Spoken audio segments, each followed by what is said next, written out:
अस्सलाम वालेकुम जी। कल रात को अली अमीन गंडापुर के खिताब के बाद एक चीज़ तो बिल्कुल वाज़ेह हो गई है कि पाकिस्तान तहरीक इंसाफ अपनी तमाम कश्तियाँ जला बैठी है और ये फैसला कर बैठी है कि अब किसी भी सूरत मफामत वाली सियासत नहीं होगी, बल्कि अब होगी सियासत मज़ामत वाली।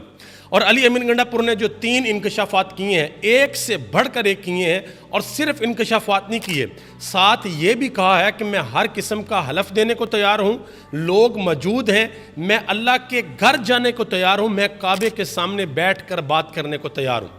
अब जो उन्होंने बातें की हैं वो मैं आपके सामने रखने लगा हूँ, आप फिर ज़रा अंदाज़ा लगाइएगा कि मामलात किस तरफ जा रहे हैं। और ये जो कहा जा रहा है कि जी कमीशन बनेगा और इंक्वायरी होगी, उस हवाले से भी एक बहुत बड़ा इंकशाफ कर दिया गया है कि पाकिस्तान की एस्टेब्लिशमेंट असल में क्या चाहती है, वो भी मैं आपके सामने रखने लगा हूँ। और एक और कल जलसा हुआ है मौलाना फजल रहमान साहब का, उन्होंने भी बड़ी सख्त तकरीर की है, वो भी मैं आपके सामने रखूँगा। सबसे पहले अली अमीन गंडापुर ने कल 3 बातें की हैं, बड़ी अहम बातें की हैं।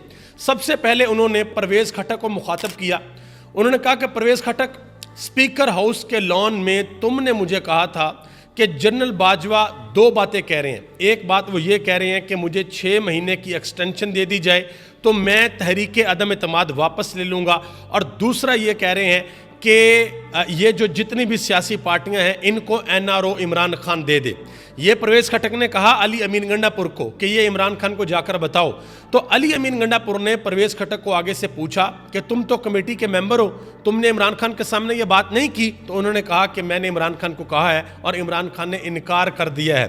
तो अली अमीन गंडापुर ने कहा कि मैंने फिर परवेज़ खटक को कहा कि तुम फिर मेरा नज़रिया क्यों ख़राब करने के लिए आए हो?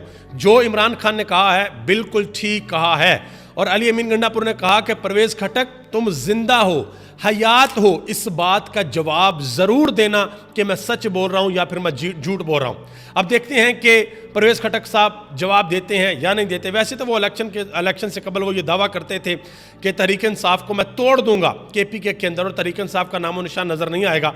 बहरहाल आज तहरीक इंसाफ पूरे आबोताब के साथ KPK के अंदर, आपको पता उनकी हुकूमत भी है, बिल्कुल क्लीन स्वीप मारा है, लेकिन परवेज़ खटक दूर दूर तक कहीं पर नजर नहीं आ रहे। इसके बाद अली अमीन गंडापुर ने एक और बहुत बड़ा इंकशाफ किया। उन्होंने कहा कि जी जनरल बाजवा ने इमरान खान को कहा कि इमरान खान एक मुल्क को तस्लीम करें, ये उन्होंने कहा। उन्होंने कहा जी मैं हलफ देने को तैयार हूँ, और इमरान खान ने आगे से कहा कि एब्सोल्युटली नॉट, इस चीज़ के ऊपर मेरा वही मौक़िफ़ है जो कायद-ए-आज़म मोहम्मद अली जिन्ना का था। और इस बात की तरफ हामिद मीर भी कई दफ़ा इशारा कर चुके हैं कि इमरान खान को प्रेशराइज़ किया गया था, इमरान खान को बार बार ये कहा गया था कि आप ये काम करें, तो इमरान खान ने कहा था कि एब्सोल्युटली नॉट, मैं ये काम नहीं करूँगा।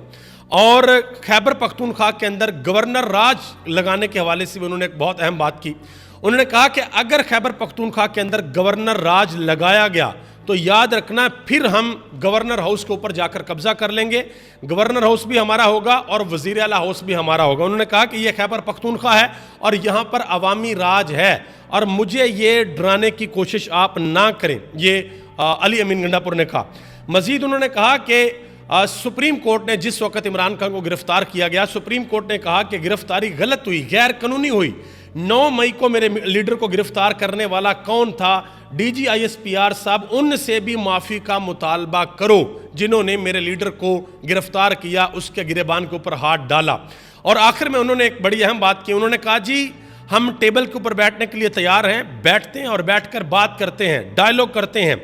अगर आप मुझे गलत साबित कर दें, आप ये बताएं कि हमने गलत किया, तो फिर अली अमीन गंडापुर हर किस्म की सज़ा भुगतने के लिए तैयार है। और साथ ही उन्होंने कहा कि अगर हम गलत साबित कर दें तो फिर बताइएगा कि फिर क्या होना है। उन्होंने कहा कि अगर हमने गलत साबित कर दिया तो इमरान खान इतने बड़े ज़र्फ़ वाला है कि वो माफ़ कर देगा। ये अली अमीन गंडापुर ने बात की है। इसी तरह मौलाना फजल रहमान साहब ने भी बड़ी सख्त तकरीर की।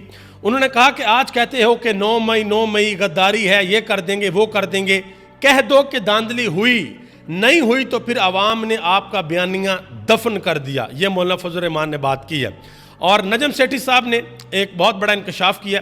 उन्होंने कहा जी 9 मई के अंदर एस्टेब्लिशमेंट के लोग खुद मुलव्वस थे, एस्टेब्लिशमेंट खुद नहीं चाहती कि 9 मई की तहकीकात हों, लेकिन तहरीक इंसाफ वाले चाहते हैं कि 9 मई की इंक्वायरी हो और चीज़ें खुल कर सामने आएँ। अब ये वो साफ़ी हैं जो नवाज शरीफ के साथ बैठकर चांपे चूपे खाते हैं, कश्ती में उनके साथ सैर करते हैं। आप یہ بھی اندازہ لگا لیں کہ نون لیگ کے گھر کا صحافی ہے نجم سیٹھی، یہ کوئی عمران خان کو سپورٹ کرنے والا صحافی نہیں ہے یا اس لائن پر چلنے والا نہیں ہے جس پہ عمران خان چلتا ہے، جیسے عمران ریاض خان ہے، سمیع ابراہیم اور دوسرے ہیں جو کہ عمران خان کے نظریے کو سپورٹ کرتے ہیں۔ تو نجم سیٹھی اینٹی عمران خان بندہ ہے اور وہ یہ بات کہہ رہا ہے اور کھل کے یہ بات کہہ رہا ہے کہ بھائی پاکستان تحریک انصاف چاہتی ہے، لیکن دوسری طرف سے یہ بالکل بھی چاہت نہیں ہے کہ انکوائری ہو۔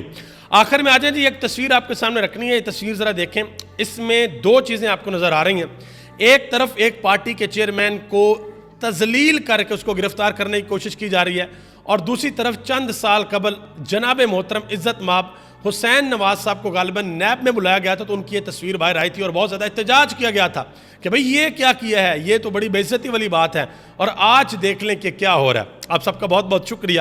پاکستان زندہ باد، پاکستان کے عوام اور پاکستان کے ادارے پائندہ باد۔